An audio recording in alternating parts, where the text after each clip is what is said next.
Fala, minha gente, tudo certo? Vamos nessa então falar sobre a Internacional e nesse vídeo aqui te contar que, pelo menos oficialmente, no momento que eu estou gravando o vídeo, nesta terça-feira, dia 7 de outubro, nenhum dirigente do Inter, nenhuma pessoa representando o Internacional vai se manifestar oficialmente sobre toda a pressão que está sendo feita em cima da arbitragem do futebol brasileiro, mas também sobre o próprio Inter, colocando os dados estatísticos e até sendo citado no STF em entrevista de jogador gremista.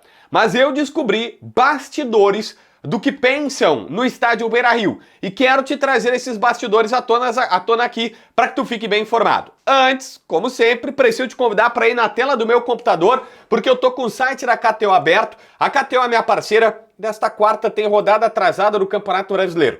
Mirassol versus Fluminense. Mirassol versus Fluminense. Fluminense por si só já tá pagando 3,1. Só apostar numa vitória do Zubeldia fora de casa contra o Mirassol que o Mirassol perdeu um pouco o gás, né? Mas também é normal, né? Os caras são Mirassol. Mas olha aqui, o Odão tá bem interessante, tá? O Fluminense vence e o Cano marca gol. 8,50. Cara, o Fluminense vence, que não é impossível. O Zubeldia dá uma melhorada e tal na equipe, o Renato tava mal, né, por lá. E o Cano faz gol. Se eu botar 5, que é a média desse canal, não jogo mais do que isso, tu sai com 42,50. Uma barbada, ó. A apostinha já tá feita, tá aqui a dica do JB. Se tu é maior de 18 anos, tem juiz nessa cabeça e quer brincar e te divertir, na descrição do primeiro comentário tu tá vendo como é barbada e na KTO. Só ir no link ou desse QR Code que tá na tela.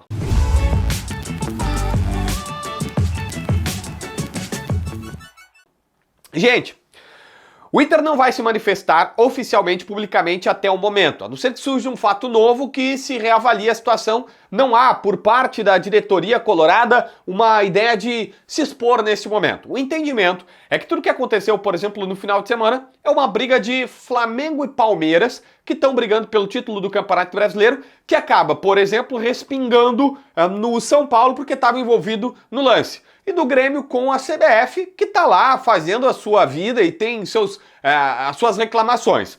Mas o Inter está dizendo, cara, já tem um monte de problema aqui para resolver. Eu não vou me meter nessa briga. Eu não vou me meter de tipo dizer, olha, tá certo fulano, tá certo Beltrano, ou vou soltar nota. O Inter não vai se posicionar nem contra, nem a favor a nada. Vai ficar na dele para dizer, cara, é uma briga primeiro dos caras que estão ponteando o brasileiro e depois do Grêmio que tem seus entendimentos e tudo mais. E beleza, o Inter não vai nem atrapalhar nem ajudar. Só que claro, que tá todo mundo vendo no estádio Beira-Rio que existe um ambiente, um cenário, e aqui, gente, para deixar muito claro, tá? Eu não estou dizendo que eu concordo ou discordo com as informações, eu estou apenas informando, eu estou apenas colocando na pauta o que eu tenho de informação, que é o que é pensado no estádio Beira-Rio. O Inter viu que, por exemplo, o SofaScore mostrou um dado que é realidade, que o Internacional foi o time que mais teve pênaltis a seu favor no futebol mundial. E é verdade, isso acontece. Que o pessoal do Data ESPN, que é o Centro de Análises Estatísticas da ESPN, fez um levantamento que o Inter é o clube que mais teve decisões favoráveis no VAR do Campeonato Brasileiro. Nas decisões é mais favorável ao Inter. E que o Inter tá olhando que, por exemplo, o Marlon citando textualmente o Inter como um beneficiado pela arbitragem. E, gente, teve até o Alexandre de Moraes num negócio no STF falando sobre o Inter. O Alexandre de Moraes era uma ação de um motorista de Uber contra a Uber, querendo reconhecimento de vínculo empregatício. E a Uber dizendo que não tinha nada. E alguém cita, para que tu entendas, durante a situação dizendo, olha, quando tem jogo na Arena do Corinthians, aumenta a demanda, mas isso não quer dizer que é... E aí ele disse, todo jogo na Arena do Corinthians é clássico, todo jogo aumenta a demanda, porque o estádio está sempre lotado, algo assim, aí diz, olha, nós fomos roubados no jogo contra o Internacional. O Alexandre de Moraes está fazendo pressão. O Inter disse que está atento, e tá vendo, e tá ciente de que, olha, tem coisa acontecendo. Eu não vou fechar os olhos, só não irei me manifestar, mas irei acompanhar. Como estão dizendo no Beira-Rio, que estão acompanhando, por exemplo, a entrevista do Marlon, que no entendimento colorado, ele fez uma manifestação muito mais forte que o Vitão, que foi punido quando o Vitão disse depois do primeiro turno contra o Corinthians, falou que era difícil jogar contra 12, que tinha árbitros cagados sendo colocados para jogar lá. Então o Inter diz, ó, eu tô acompanhando. E eu quero que tenha o mesmo tratamento o Marlon que teve o Vitão eu quero que a gente saiba que isso está acontecendo. E mais do que isso, o Inter tenta rechaçar através de, vamos dizer assim, internamente, rechaça qualquer tipo de favorecimento da arbitragem. O Inter diz assim, não, peraí, não, o VAR não está ajudando o Inter. O VAR está fazendo justiça para o que foi no campo. O Inter acredita que o VAR, eles até fizeram uma lógica contrária para mim, dizendo o seguinte, gente, não fosse o árbitro de vídeo, o Inter seria um dos mais prejudicados do Campeonato Brasileiro. Porque todas as decisões que o VAR trouxe para o Internacional foram acertadas na visão do Internacional. Então a lógica é o contrário. O VAR está salvando o Campeonato Brasileiro de ter um monte de erro de arbitragem contra o Inter e do Inter ser mais prejudicado. Eu sei que é meio difícil de entender, mas a lógica, o Inter está olhando a situação por um outro ponto, dizendo, não sou o mais beneficiado. Eu sou o que mais estão fazendo justiça. Porque se não tivesse essas tantas decisões do VAR corrigindo lances errados do campo, eu estava prejudicado. E mesmo assim tem lances que o VAR não vê. Me citaram 4. O do Rogel contra o Fortaleza, lembra que tem um pé alto na testa do Rogel?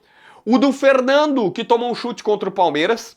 O Wesley, que o Inter disse que deu um pênalti contra o Corinthians ainda no primeiro tempo, do primeiro turno lá, por isso que o Vitão estava tão brabo.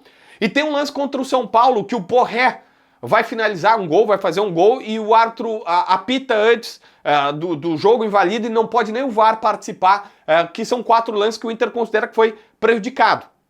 Ou seja, o Inter rechaça essa situação, dizendo, não, primeiro, eu não sou o mais beneficiado, eu sou o que mais se fez justiça. E outra, tem lances, inclusive, que não foram corrigidos pelo VAR e que o Inter, assim como todo mundo, reclama sobre a arbitragem. Existe uma explicação sobre os muitos pênaltis marcados. E a visão do Inter o Inter tem muito jogador que entra na área, o Inter tem muitas finalizações. E de fato, se a gente comparar, o Inter finaliza mais do que o Grêmio no Campeonato Brasileiro. Fui pegar aqui a média e fui instigado a isso, não vou mentir, mas fui atrás do dado estatístico. O Inter é o 8º time que mais finaliza no Campeonato Brasileiro, o Grêmio é o 19º. O Grêmio é o 19º. E mesmo assim o Inter tem 9 pênaltis e o Grêmio tem 6 pênaltis. Não está tão distante. O Inter finaliza 13 vezes por partida, o Grêmio 10. Então, assim, o Inter tem mais finalizações. Não é um absurdo, mas é o quê? 30%, 40%, 30% a mais, né? E automaticamente o Inter acha o seguinte, olha, o meu time chega mais na área. Tem mais jogadores que estão na área. E automaticamente tem mais pênalti. Essa é a defesa que existe no Beira-Rio. Eu insisto, eu não estou dizendo que é certo ou errado. Eu estou apenas reportando os fatos que recebo para estar bem informado, para saber, o Inter vai fazer alguma coisa? E não. O Inter não vai fazer nenhuma situação, nenhum movimento nesse momento, nem de apoiar, nem de criticar, nem de mas então quer dizer que o Inter não é a favor da profissionalização da arbitragem? Mais uma lembrança que recebi. O Inter tem, em 2021, deixa eu ver se eu tenho a data aqui, no dia 26 de fevereiro de 2021, o presidente Alessandro Barcelos fez uma nota, uma coluna no UOL, dizendo VAR, cafezinho e profissionalização dos árbitros. Desde 2021, o Inter diz, olha, esse é o meu posicionamento há muitos anos. Não é de agora, não é a situação. Então, o Inter está atento, sabe de tudo que está acontecendo, mas não vai vir a público porque entende que é uma briga de Palmeiras e Flamengo, que querem o título do Brasileirão, do Grêmio, que tem seus motivos, os seus BOs com a CBF, e o Inter diz, eu já tenho muito problema aqui, eu não vou me manifestar. Quer a melhoria da arbitragem? Quer a melhoria da arbitragem. Está posto aqui, pelo menos com a versão de... Tá aqui, desde 21 o presidente Barcelos já defende essa pauta. Mas assim, todas as outras questões de arbitragem, o Inter acha que não é prejudicado, não é favorecido, não. O Inter teve justiça em vários lances e outros, como todo mundo num campeonato de 38 rodadas, tem 4 lances, pelo menos, a reclamar que não fizeram justiça pro Inter. Se inscreve no canal, assina a notificação, deixa teu like, comenta aqui embaixo para ver mais vídeos.